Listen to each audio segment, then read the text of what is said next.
Hello, hello. It is I, Skufkispa, or Tanuki Gatun, Wetskokwat, however you would like to call me. I am coming here today, completely off the cuff, with no script, because I would like to thank you for 3,000 followers. Or rather, subscribers. I, I come from Fur Affinity, so they call them followers. Anyway, so yeah, it really snuck up on me. It was like maybe 2 months ago, and it was just like suddenly 3K. I didn't even. I made a post about it, and but I didn't make a video about it, and I suppose any sort of content is appreciated. Any sort of excuse for talking about things normally is appreciated. A lot has happened between the 2K and 3K. I have. I don't know. Things just are never going the way I want them to be. My life has not improved. Nothing has really improved. Nothing has really. It's kind of just stagnated right in the middle, and it's not really been fun. Basically, like I'm pretty sure people remember. I did make a post about it back in. January 1st, I got suspended from Twitter, and it drove me crazy because I had all sorts of people spreading rumors and celebrating like I was dead or something, like I did something to them, and I ain't done shit to them. I ain't done nothing to these people. I know what some people's grievances against me are. But the people that come around and say I do all sorts of this and that, I don't know what to say to you. I've said all I can. And when it comes to Twitter, I know that the rumors that were spread were not true. Because literally the day it happened, I was just cleaning my following, because at the time you could only follow 5K people, right? So I would unfollow people that were either bothering me, or they posted or retweeted something I didn't like. So I just unfollowed them and followed someone else that I liked, because it would do this thing where you would follow 5K people, and then you could no longer follow people.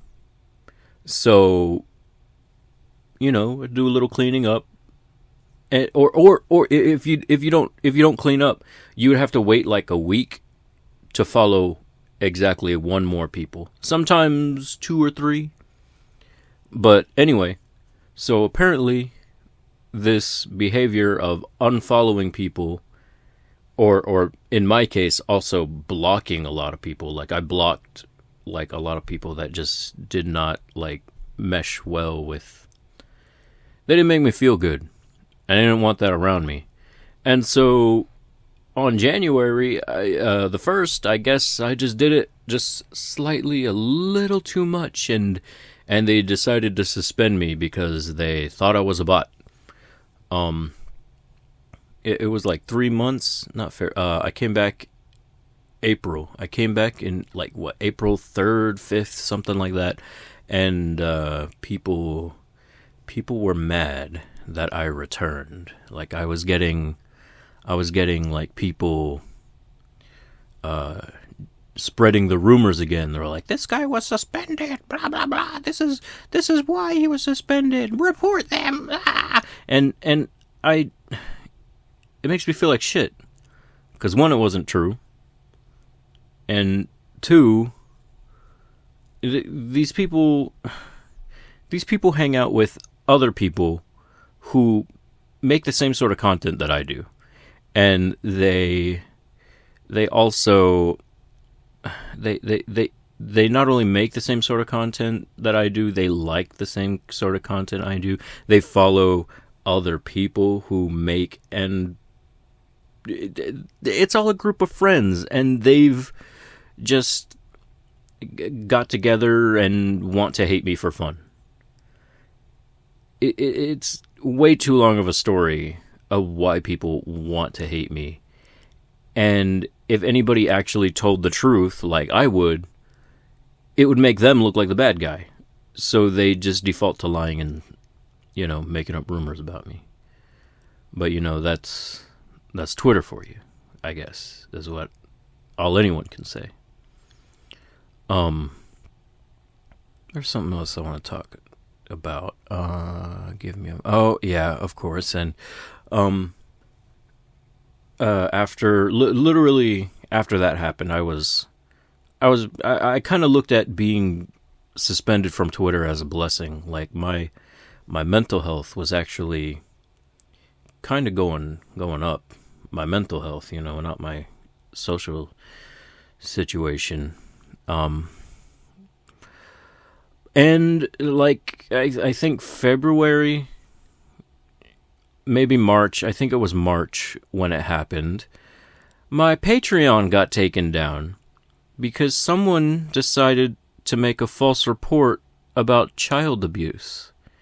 And they literally, like, I had new people signing up for my Patreon, and I was getting ready to do rewards. Like, I had literally, like, that night had sent out messages to say, like, hey, you signed up for my such and such tier, and we can do, you can start making your requests and all of that, and I'll get into, the usual stuff.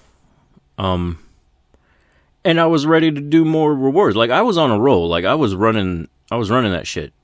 I was making close to, I was making over $500 a month. I was making rent, and then doing commissions on the side. And, I was living, right? So somebody decides to make a false report, and all of that just goes away. I'm making $75 a month on the Subscribe-Star,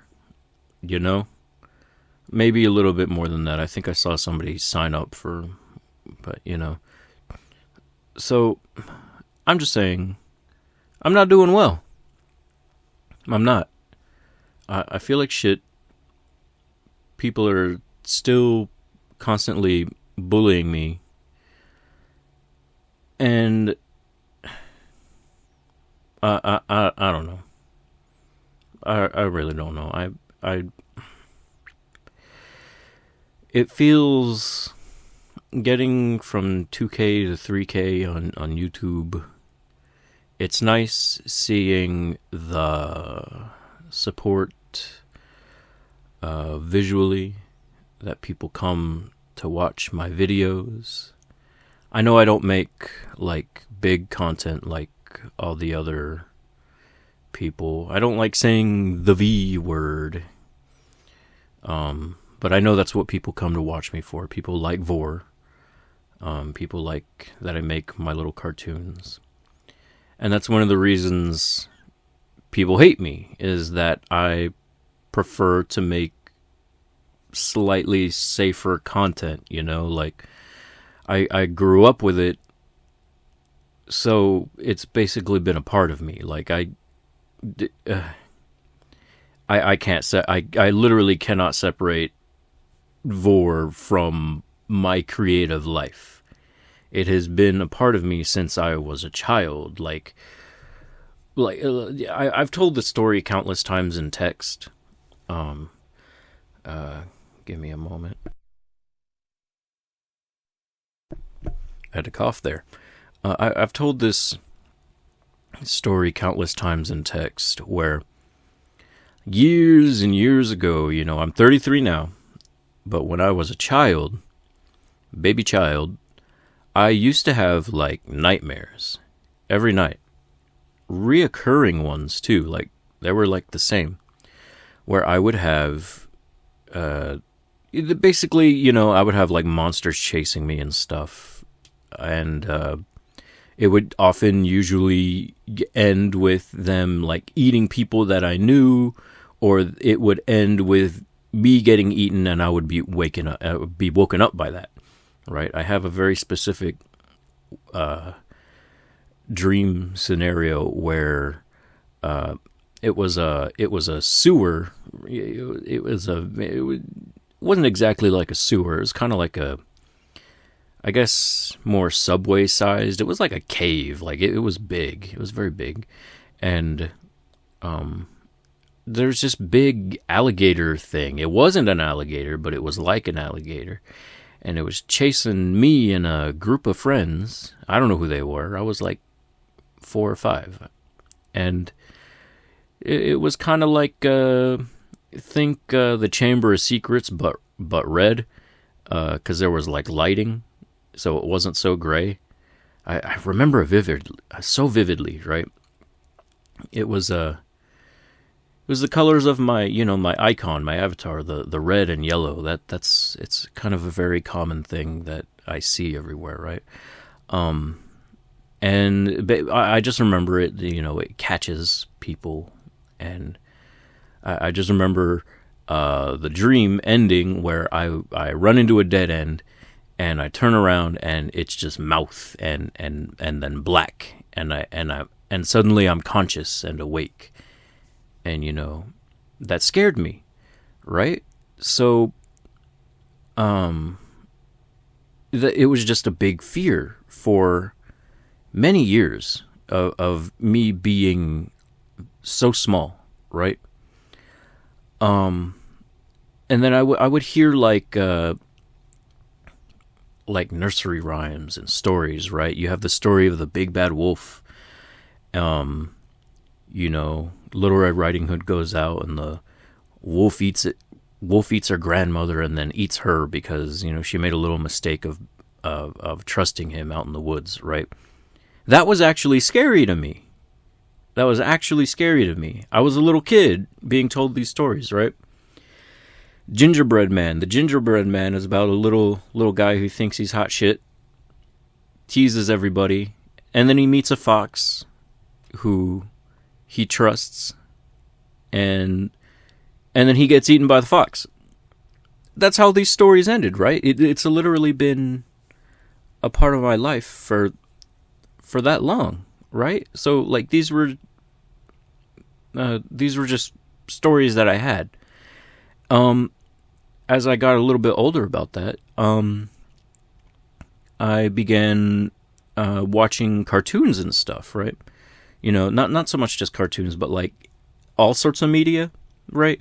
One of my bigger stories that I'm, songs, I guess, that I'm so obsessed with is the lady who, I know an old lady, right?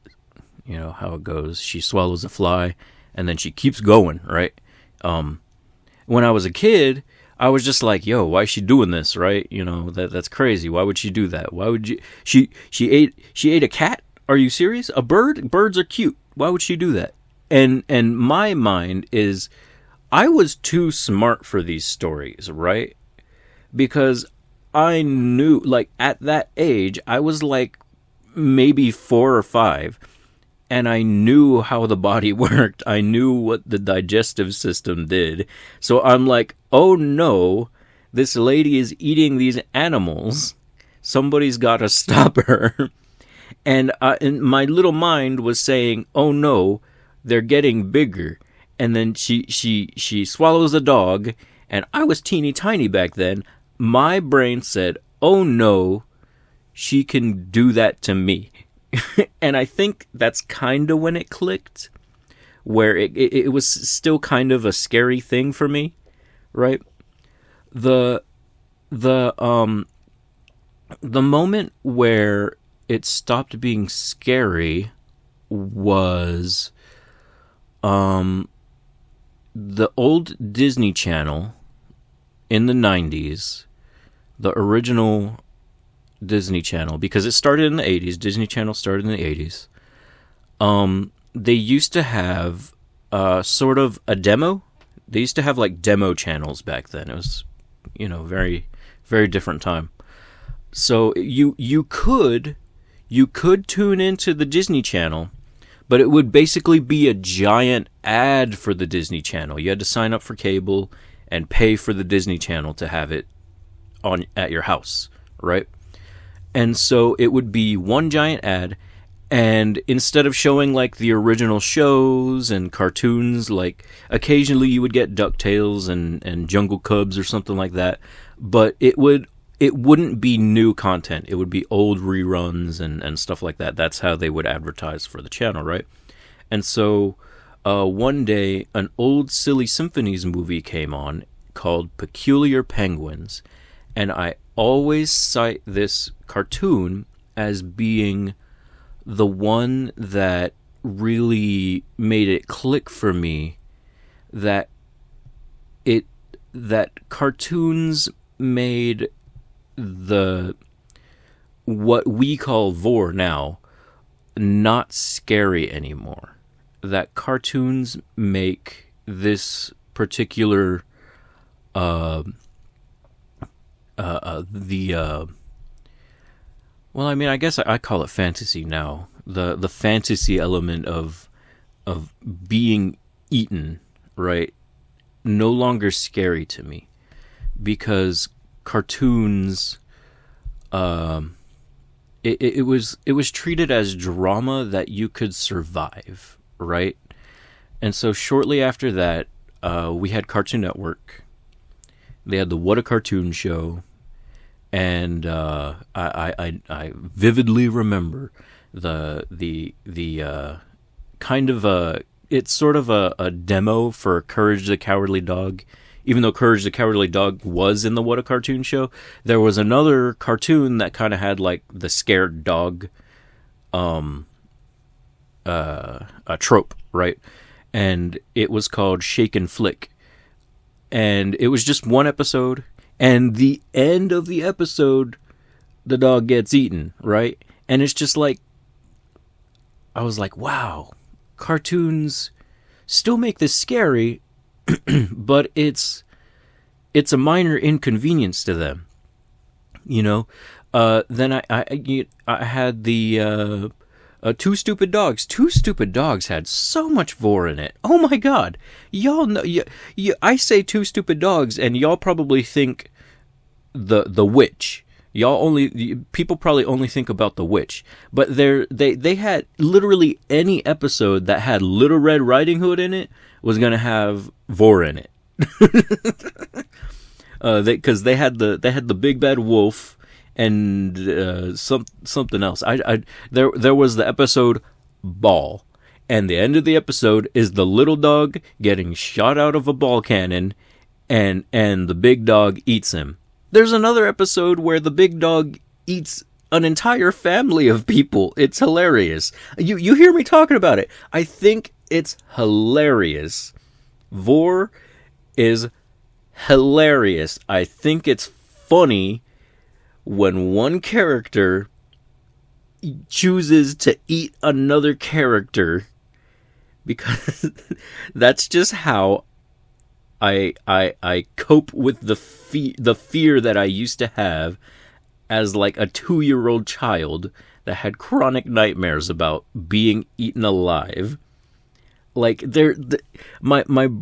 I think it's fun, like the Tasmanian Devil. Think about how many times that guy has tried to eat Bugs Bunny or any of the other characters. The actual TV show Tasmania probably has like some of my favorite moments, like that were like formative moments of what I create today, right? Like there's a character that he ate where inside of his stomach it's like pitch black, and the guy is like, Oh my! I'm doing the accent so terribly. He talks like this. There we go. I kind of almost got the accent correctly. He talks like this, and he's reminiscing about his entire life. And he's like, wow, I never thought I would be. I would never thought I'd be someone's dinner. One of those things, right? He's doing that sort of thing. He's like, I never thought I'd be. This is really the end for me. I gotta reminisce about my entire life up until this point. Wow. And it's literally like, that is my thing, right? Like, it's just like, oh no, I've been eaten. I'm dead. All of my life has been up until this point, and that is comedic to me, right? Because that should be scary, but it's in a cartoon. And it is now, because I'm pretty sure right afterwards, he pulls out a slide machine. He pulls out a slide machine to try and and reminisce about his life. And I think it catches on fire, and Taz spits him up, and it's turned into just a minor inconvenience. It's hilarious. More cartoons, right? Like, my brain is reeling. You have no idea how much this stuff is. The first episode of Earthworm Jim, the very first episode, the alligator mother eats him, and they stop a commercial break. They stop for a commercial break. The commercial break ends with Earthworm Jim being eaten by an alligator woman, and she just burps, and it comes back. And the commercial break ends with Earthworm Jim getting up from inside of her stomach, and he breaks a tree and bashes her over the head, still inside of her stomach, and then climbs out. It's hilarious. I think Vore is hilarious. And God, you have no idea. You listen to the way I gush about it, man. There's so many freaking, like, examples that I could probably just think up and search for, because I don't think people realize, like, actually realize how much this actually is a part of my life. How much it influenced me into becoming an artist, because I saw cartoons and said, I want to do that. I want to be able to make my own vision and create what's inside of my head. Like, literally, as I say that, I start flooding in my first artistic memories. Like, I actually remember drawing out some of the monsters that were in my dreams, right? Like, I was like 3 years old. I was drawing this I remember a nightmare where there were like tornado monsters, right? It didn't make sense. There were tornado monsters. There were tornadoes, but like at the top they had like mouths with teeth, and they would like suck up people in the tornado, and they would like fall into the top, and it didn't make sense. It was a dream. Come on, it was a dream by like a 10-year-old. All right, that's me. I'm the 10-year-old. Don't be weird. This was my dream, and I was drawing it out. Maybe I was younger than that. I can't even remember. Oh my god. And literally in the same like, God, I wish I still had the art. It was like 3 sheets of paper. I was drawing the monsters, and on the next sheet of paper, I was drawing the bug from Men in Black. And on the next sheet of paper, I was drawing the Hydra from Disney's Hercules. People, I'm rambling so long about this because of how much I love it, right? I love it so much that I became an artist as a child to create more of it. I became an artist so I could become an animator. And here on YouTube, that is exactly what I'm doing. That is what I'm passionate about. And really trying to wrap it up, I'm hoping people just hear how absolutely passionate I am about this. And they find that as something people you show my work to, as I hope y'all see it as something that you want to support. Maybe send some donations my way, whether it's $1 or something. Because again, as I said at the beginning of this recording, I've been hurting. I've been hurting really bad. Because 4 years ago, I moved out of my apartment. I was living alone, and I moved back in with my parents, and they tried to be like, oh, you got 1 year before you get out of here, all right? And, well, I was doing well enough to do that, right? But as I was doing that, they kept asking me for money, ask for a little help in the side, and it was always asking for everything that I could make. None of the money that I made went to me. They tried to do the whole, oh, your family, you're living here, so you gotta, we expect you to give everything to us. And it's like, that's not what I agreed to. I agreed to move in, make some money, and move out. And they didn't allow that. Literally, within the first year, the kids were not at school because it was still virus time, right? And so they were not at school. So I was babysitting like 24/7. One of the dogs was sick. He was over 10 years old, and I had to take care of him. And so the time comes, kids are finally in school, and the dog he has to go on, right? Don't worry about me. I've coped about it. This is like 4 years ago already. And I loved him very much, right? So I do my grievances. I'm saying, this is so sad, but the kids are in school, and now I have all the time in the world to actually work.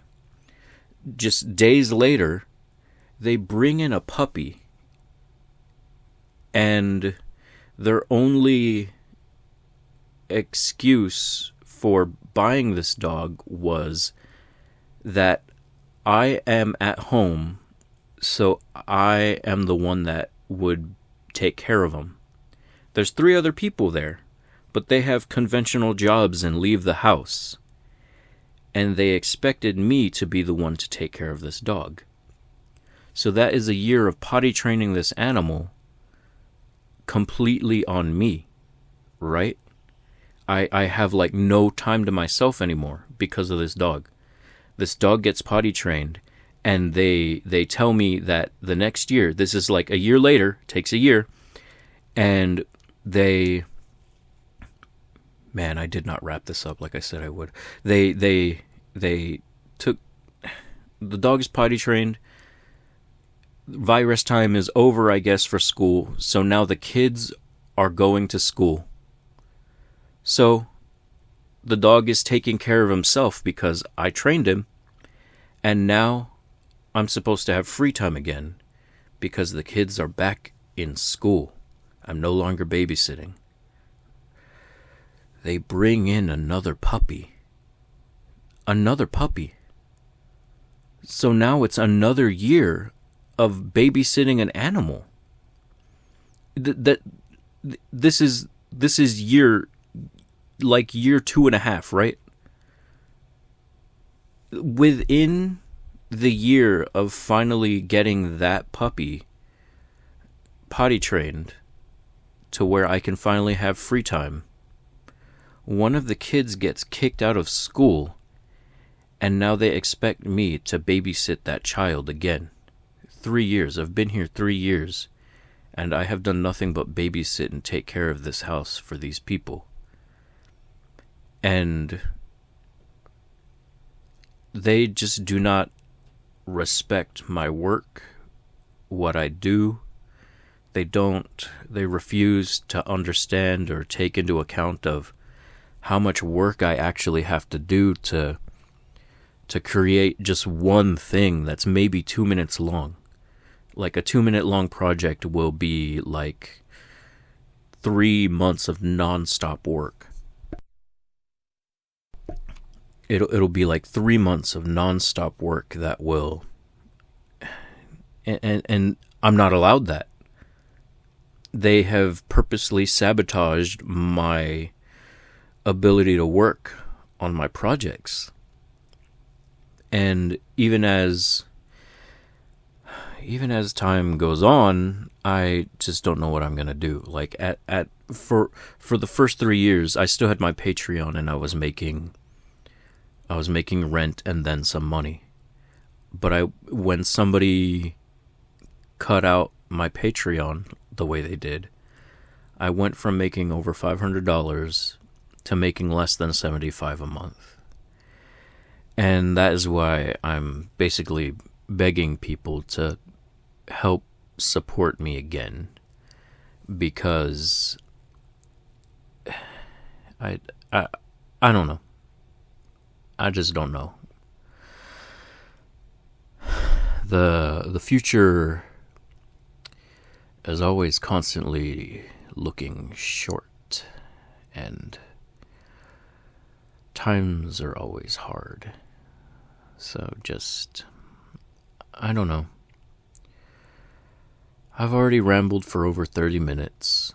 I can see the timer. If you want to support me, go ahead. And all in all, thank you once again for sneaking up on me with another 1,000 more followers, subscribers. And thank you for 3,000.